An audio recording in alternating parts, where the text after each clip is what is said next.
Assalamualaikum warahmatullahi wabarakatuh. Perkenalkan, saya Muhammad Jafarkan, kelas A dengan NIM 14 10 62 10 64. Di sini saya akan menjelaskan tentang eh, materi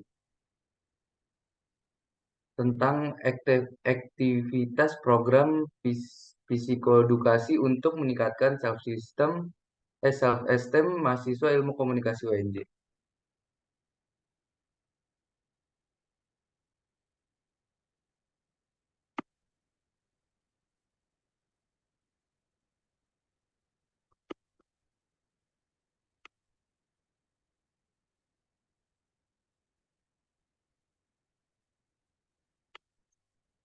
Oke, yang pertama eh, pendahuluan.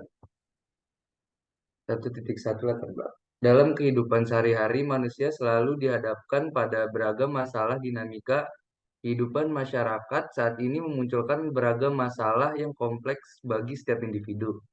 Mulai dari masalah kecil dan sederhana yang dapat diselesaikan dengan mudah sampai dengan masalah besar yang dapat membuat stres dan berpengaruh negatif terhadap kesehatan fisik maupun psikisnya. Kemampuan seseorang untuk dapat menyelesaikan masalah sangat diperlukan agar ia bisa beradaptasi dan menjalani kehidupan dengan baik dan memunculkan kepribadian yang sehat dan menyenangkan.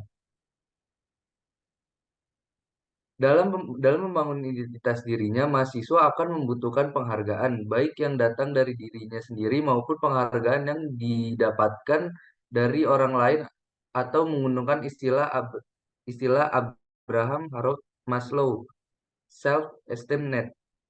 Transisi dari sekolah menengah atas SMA menuju perguruan tinggi merupakan suatu perubahan besar bagi individu. Memasuki masa perkuliahan dianggap sebagai salah satu peristiwa hidup yang stressful, khususnya bagi remaja akhir. Adanya anggapan seperti ini dikarenakan transisi dalam kehidupan manusia merupakan periode terjadinya peningkatan refleksi diri, usaha membangun makna hidup, serta terbukanya kesempatan bagi individu untuk berkembang. Sejalan dengan hal tersebut, transisi menuju periode perkuliahan dihayati sebagai suatu konteks penting di mana perkembangan terjadi. Karena transisi tersebut mengharuskan remaja akhir meninggalkan keluarga batinnya, membangun hubungan baru dengan peer, dan mengelola berbagai tantangan akademis yang baru. Dalam masa transisi akan mengalami perubahan kondisi, yaitu referensi sosial lebih luas, membangun hubungan dengan teman-teman yang baru. Adanya perubahan standar evaluasi yang mendorong individu mampu menilai kembali kemampuan akademik mereka. Akibatnya, self-esteem mulai menurun pada masa transisi ini. Masa remaja. Masa remaja adalah masa yang penuh dengan perubahan, tantangan, dan potensi. Pada umumnya, setiap mahasiswa akan mengalami masa transisi yang penuh dengan berbagai perusahaan dan tantangan. Ketika ia baru mulai memasuki dunia perkuliahan, perubahan merupakan sebuah kondisi yang dapat mengganggu kehidupan seseorang. Salah satunya adalah tingkat self-esteem. Fakta memperlihatkan bahwa yang menjadi hal yang terpenting bukan masalahnya, tetapi bagaimana cara individu menangani masalah tersebut. Masa transisi seorang mahasiswa bukanlah masalah utama, tetapi bagaimana cara mahasiswa menghadapi tantangan tersebut yang menjadi hal terpenting. Apa yang individu pilih untuk dilakukan, cara melakukannya sebagian besar tergantung pada self esteem. Low self esteem telah terbukti berkaitan dengan beberapa fenomena negatif seperti penyalahgunaan obat dan alkohol, kekerasan, depresi, kecemasan sosial, dan bunuh diri. Hadirnya low self-esteem cenderung menimbulkan berbagai halangan dalam mencapai kesuksesan kinerja. Sedangkan adanya high self-esteem berkaitan dengan hal-hal yang positif, individu dengan high self-esteem mampu bertahan dalam menghadapi berbagai kesengsaraan karena mereka yakin bahwa mereka mampu tetap bangkit kembali setelah mengalami kegagalan. Bos Maurice Mulken dan Scalma mengatakan bahwa selama masa transisi dari sekolah menengah atas ke sekolah perguruan tinggi, individu menjadi rentan dan tingkat self-esteem cenderung menurun drastis. Masa ini dinilai sebagai periode perkembangan yang tepat intervensi pencegahan primer terhadap penurunan self-esteem. Dan untuk meningkatkan self-esteem remaja yang memiliki low self-esteem mengingat dampak negatif yang ditimbulkan oleh rendahnya self-esteem bagi remaja. Peningkatan self-esteem sangat dibutuhkan sehingga remaja dapat memiliki tingkat self-esteem yang tinggi dalam menghadapi masa yang penuh tantangan dan perubahan serta dapat mengembangkan potensinya secara maksimal. Intervensi self-esteem perlu memperlihatkan bagaimana persepsi individu yang bersangkutan mengenai menyebab rendahnya self-esteem mereka. Salah satu strateginya adalah dengan mengubah sudut pandang individu secara kognitif mengenai atribusi pencapaian secara global serta atribusi internal untuk kesuksesan. Untuk mengubah sudut pandang individu secara kognitif diperlukan intervensi dengan pendekatan perilaku kognitif. Bentuk intervensi dengan pendekatan perilaku kognitif dapat dilakukan melalui kegiatan psiko, psikoedukasi. Psikoedukasi didefinisikan sebagai pendidikan pada masyarakat luas mengenai berbagai konsep atau keterampilan psikologis yang berguna untuk menghadapi aneka masalah kehidupan sehari-hari melalui berbagai jenis media massa. Psikoedukasi merupakan salah satu praktek yang terbukti paling efektif yang telah digunakan di dalam percobaan klinis dan setting komunikasi, setting komunitas, keaktivitasan intervensi psikoedukatif ini disebabkan oleh adanya fleksibilitas model yang mencakup informasi dan alat khusus untuk mengelola keadaan yang terkait. Sehingga psikoedukasi memiliki potensi luas untuk berbagai bentuk gangguan dan beragam tantangan hidup. Upaya peningkatan self-esteem melalui intervensi psikoedukasi pernah dilakukan oleh beberapa peneliti. Pada penelitian berjudul The Impact of Somatic Psychoeducation on Self-Esteem yang melibatkan 17 partisipan, 13 wanita dan 4 laki-laki dengan usia 46. Ditemukan hasil penelitian yang menunjukkan adanya peningkatan self-esteem yang kuat pada populasi yang ada pada awalnya menunjukkan tingkat self-esteem rendahnya sampai yang sangat rendah setelah menjalani intervensi psikoedukasi. Selain itu, pada penelitian berjudul Effect of Psychoeducation on Self-Esteem and Self-Efficacy Among College Student yang dilakukan terhadap 105 mahasiswa di Saint Louis University, Baguio City, Filipina, ditemukan hasil penelitian yang menunjukkan bahwa hasil pada skor post-test dari kedua kelompok perlakuan secara signifikan yang lebih tinggi dibandingkan kelompok kontrol setelah 8 sesi psikoedukasi. Hasil penelitian ini memperlihatkan bahwa intervensi psikoedukasi terbukti efektif dalam meningkatkan self-esteem dan self-efficacy mahasiswa. Oke, selanjutnya itu ada rumusan masalah. Rumusan masalah dalam penelitian ini yaitu apakah program psikoedukasi pengembangan self-esteem efektif untuk meningkatkan self-esteem mahasiswa UNJ. Tujuan penelitian ini untuk mengetahui apakah program psikoedukasi pengembangan self-esteem efektif untuk meningkatkan self-esteem mahasiswa UNJ. Selanjutnya ada manfaat penelitian. Yang pertama, manfaat teoritis. Manfaat teoritis dari penelitian ini adalah untuk menjadi acuan bagi penelitian sejenis yang mungkin akan dilakukan berikutnya. Penelitian ini juga diharapkan dapat memperkaya literatur dan mengamati aktivitas program psikoedukasi, pengembangan self efektif self esteem efektif untuk meningkatkan self esteem mahasiswa WJ.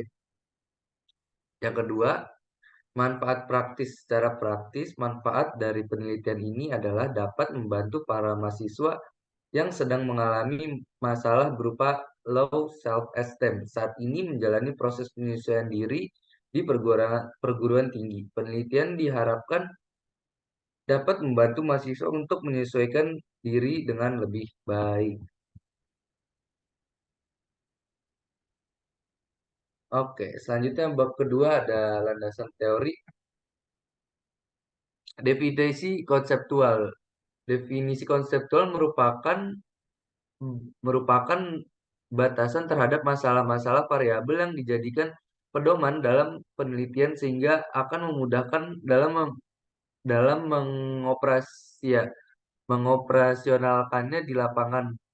Dalam penelitian yang dilakukan pada mahasiswa ilmu hukum UNJ, variabel independen yaitu self esteem Y dipengaruhi oleh variabel dependen yaitu program psikoedukasi. XIA. Psikoedukasi adalah suatu tindakan yang diberikan kepada individu dan keluarga untuk memperkuat strategi coping atau suatu cara khusus dalam menangani kesulitan perubahan mental. Psikoedukasi merupakan sebuah tindakan modalitas yang disampaikan oleh profesional yang mengintegrasikan dan mensinergikan antara psikoterapi dan intervensi edukasi. Dalam psikoedukasi terjadi proses sosialisasi dan pertukaran pendapat bagi pasien dan tenaga profesional sehingga berkontribusi dalam destigmatisasi gangguan psikologis yang beresiko untuk menghambat pengobatan.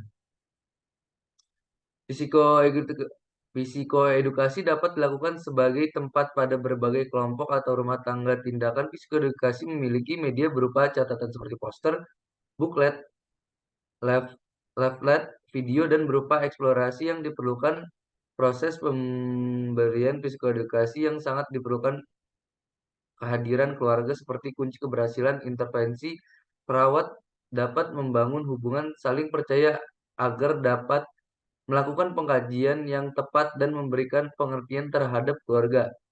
Bagaimana psikoedukasi memberikan keuntungan pada mereka dapat mengatasi dan mencegah terjadinya gangguan emosional dengan strategi pumping yang efektif. B. Model psikoedukasi menurut Batarje di KK tahun 2011 terdapat ada 6 psikoedukasi antara lain. Satu, information model. Model psikoedukasi ini mengutamakan pemberian pengetahuan keluarga terkait penyakit dan manajemen penata laksanaan. Yang kedua ada the skill training model. Model psikoedukasi ini menunjukkan pengembaraan secara sistematis terhadap perilaku yang spesifik sehingga individu dapat menambah kemampuannya mengatasi masalah kesehatan secara lebih efektif. Yang ketiga ada the sportive model.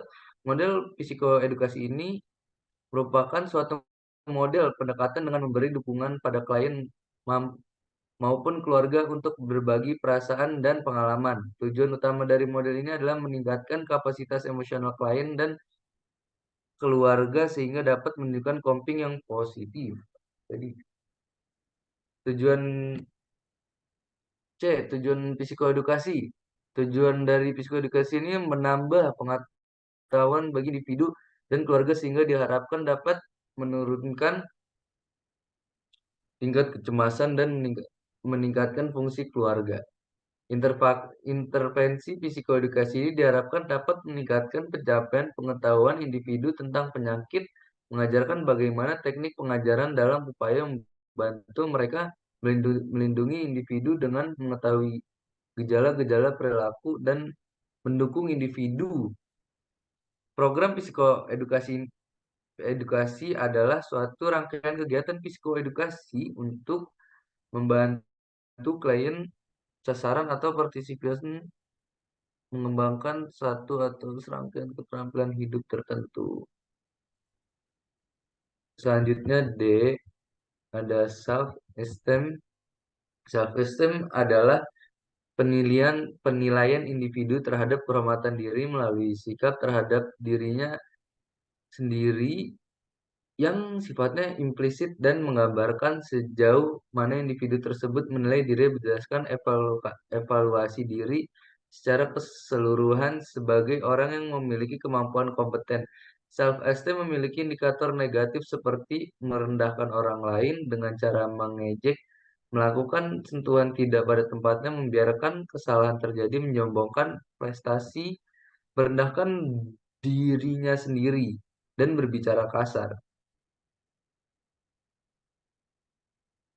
Menurut Coppersmith, self-esteem merupakan individu mengenai dirinya yang dapat terlihat bagaimana seorang individu percaya dirinya untuk menjadi kemampuan signifikan, sukses, dan setelah layak. Sejalan dengan Coppersmith, MC Verlin dan Blaskovich mengatakan bahwa orang dengan harga diri rendah akan berusaha mengkonfirmasikan kesan yang buruk tentang diri mereka sendiri. Perbedaan yang paling mencolok adalah orang yang memiliki self-esteem rendah adalah mereka yang tidak mampu percaya kepada dirinya sendiri. Serupa dengan definisi dari MC Parlin dan Blaskovic, ah, oke, selanjutnya ada review literatur. Yang pertama, penelitian yang dilakukan oleh Beta Octalia tahun 2020 dengan judul Efektivitas Program Psikoedukasi Pengembangan Self-Esteem untuk meningkatkan self-esteem remaja kelas 1 di SMPX. Intervensi psikoedukasi pengembangan self-esteem yang diterapkan dalam penelitian ini tidak efektif meningkatkan self-esteem remaja di kelas 1 di SMPX. Penelitian memperlihatkan bahwa meskipun min skor partisipan meningkatkan setelah diberikan intervensi psikoedukasi, tetapi pen- peningkatan tidak signifikan. Namun demikian, secara umum hasil evaluasi memperlihatkan bahwa partisipan dan pihak sekolah mendapatkan berbagai hal positif dan intervensi psikoedukasi yang diberikan melalui intervensi psikoedukasi. Waduh.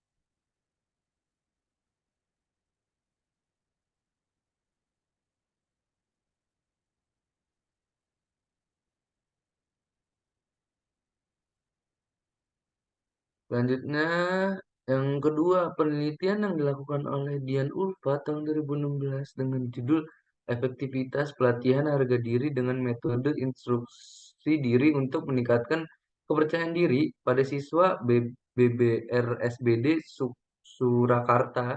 Hasil dari penelitian ini, pelatihan harga diri dengan metode instruksi diri efektif untuk meningkatkan kepercayaan diri pada subjek BBRSBD Surakarta.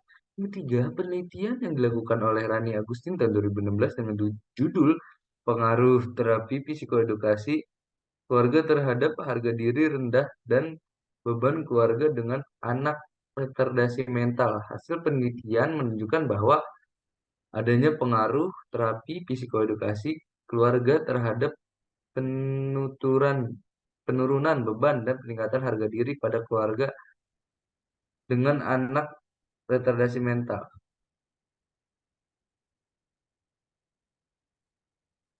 Oke, langsung aja yang ketujuh, penelitian yang dilakukan oleh Arina Atlahia tahun 2021 dengan judul Pelatihan Psikoedukasi untuk Meningkatkan Self-Esteem pada Remaja di Taman Baca Pangosingan Boyolali.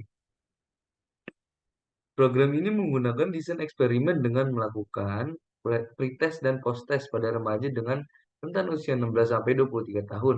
Pengabdian masyarakat melalui program psikoedukasi ini berhasil meningkatkan pengetahuan self-esteem pada remaja. Yang ke-8, penelitian penelitian yang dilakukan oleh Sri Astuti tahun 2021 dengan judul PKM Peningkatan Self-Esteem, Self-Empati, Kecerdasan Emosional, dan Kecerdasan Spiritual.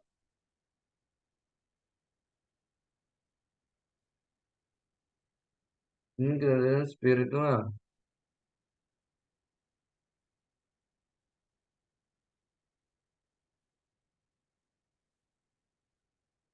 Melalui psikoedukasi pada remaja akhir Pondok Pesantren Nurul Jadid, hasil dari pengisian kuesioner setelah dilakukan penyuluhan mengalami siswa memahami tentang informasi kenakalan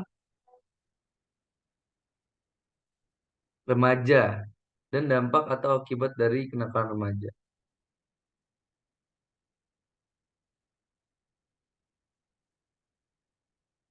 Selanjutnya, terakhir yang ke-10,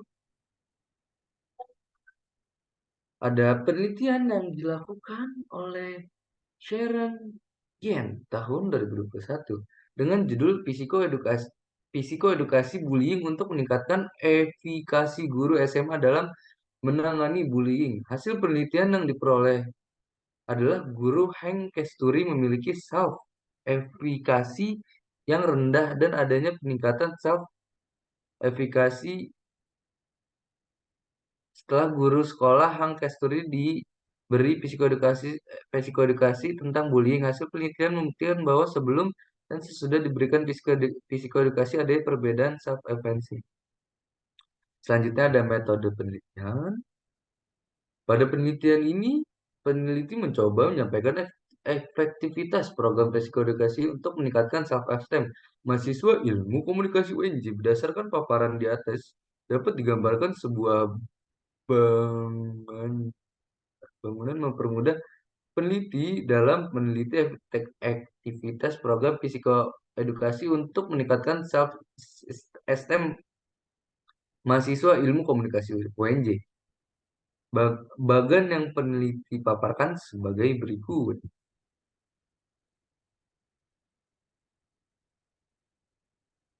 Selanjutnya ada hipotesis teori berdasarkan uraian teoritis di atas, maka peneliti mengajukan hipotesis dalam penelitian ini, yaitu program psikoedukasi efektif untuk meningkatkan self-esteem mahasiswa ilmu komunikasi UNJ.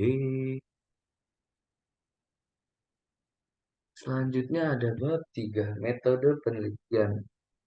Paradigma penelitian. Paradigma yang digunakan dalam penelitian ini menggunakan paradigma klasik atau klasikal paradigma yang mencakup paradigma positifis, yaitu paradigma yang menempatkan ilmu sosial seperti hanya ilmu alam, di mana realita ditempatkan sebagai sesuatu yang nyata berada di luar sana dan menunggu untuk ditemukan, dan sebagai metode yang terorganisasi untuk mengkomunikasikan deduktif logik dengan pengaman empiris guna secara problematik menggunakan atau memperoleh konfirmasi tentang hukum sebababikat yang bisa dipergunakan memprediksi pola-pola umum gejala sosial tertentu.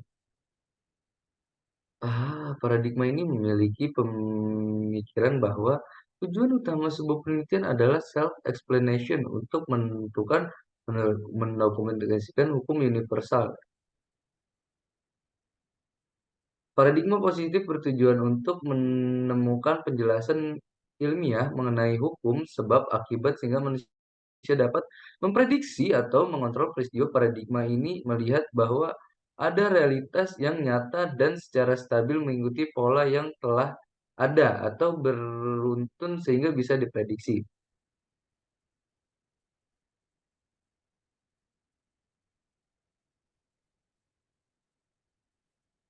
Paradigma penilaian positif ini menerapkan penelitian kuantitatif yang didasarkan pada hipotek deduktif method, yaitu suatu metode dalam penelitian yang melibatkan mengenai penelitian deduktif tingkat abstraknya atau pemasaran konsepnya lebih tinggi. Oke, selanjutnya ada pendekatan penelitian. Pendekatan yang digunakan dalam penelitian ini adalah pendekatan kuantitatif. Pendekatan kuantitatif adalah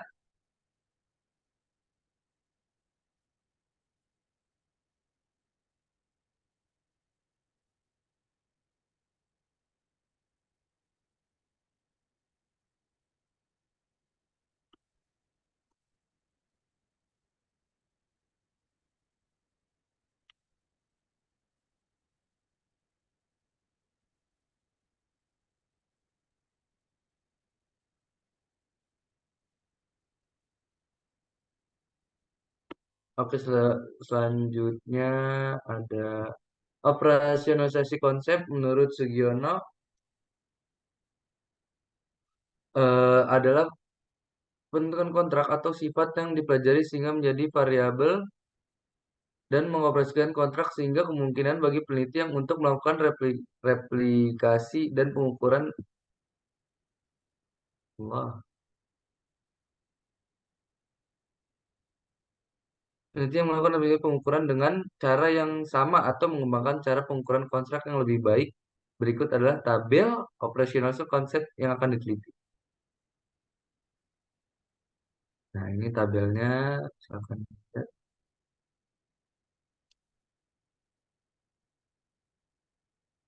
Ada daftar.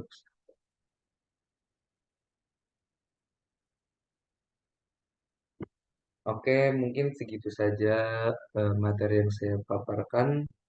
Sekian, Assalamualaikum warahmatullahi wabarakatuh.